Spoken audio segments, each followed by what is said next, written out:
Welcome to my deep dive review of Priceline, the travel booking site that promises big savings on hotels, flights, and rental cars. In this video, I'm walking you through the full user experience, screen by screen, so you know exactly what to expect before using it. When you first land on Priceline.com, you're greeted with a clean interface that prioritizes hotel search. The navigation is straightforward, but what you'll notice quickly is how aggressive the upsells are.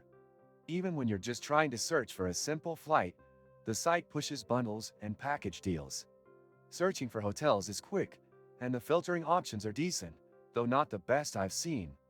You can filter by star rating, guest rating, amenities, and price, but unlike some competitors, Priceline doesn't always show the full cost up front. Taxes and fees are added late in the process, which can be frustrating if you're on a tight budget. That said, the Express Deals feature can offer steep discounts, though the catch is, you won't know the exact hotel name until after booking.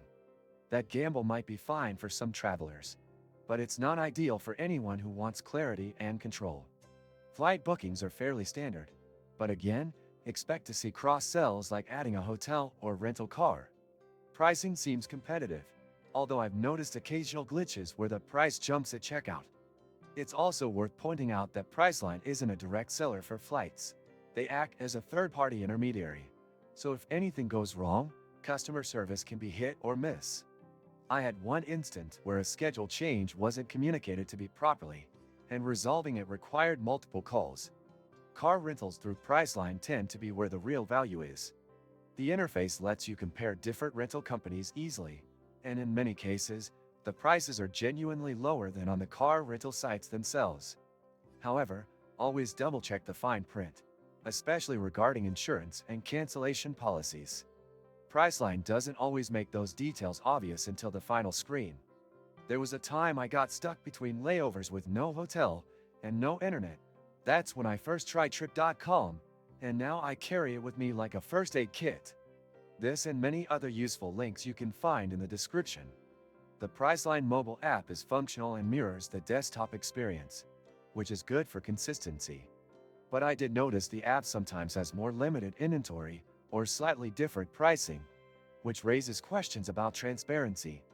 Additionally, app-only deals sometimes disappear during checkout, and that inconsistency hurts trust. One of the major downsides with Priceline is customer service. If you need to change or cancel anything, especially with their express deals, your options are extremely limited. Non-refundable means non-negotiable here. Their chat support is often unhelpful, and phone support is very inconsistent. I've personally spent hours trying to resolve booking issues in the past. On the plus side, when everything works as expected, Priceline can genuinely save you money. But that's a big if. It's a useful site if you're flexible and willing to take a few risks, but it's not ideal for those who need flexibility or rock-solid support.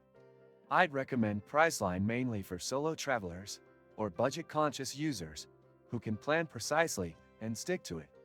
Thanks for watching. If this review helped you out, don't forget to hit the like button, subscribe to the channel for more real travel reviews, and drop your questions in the comments below.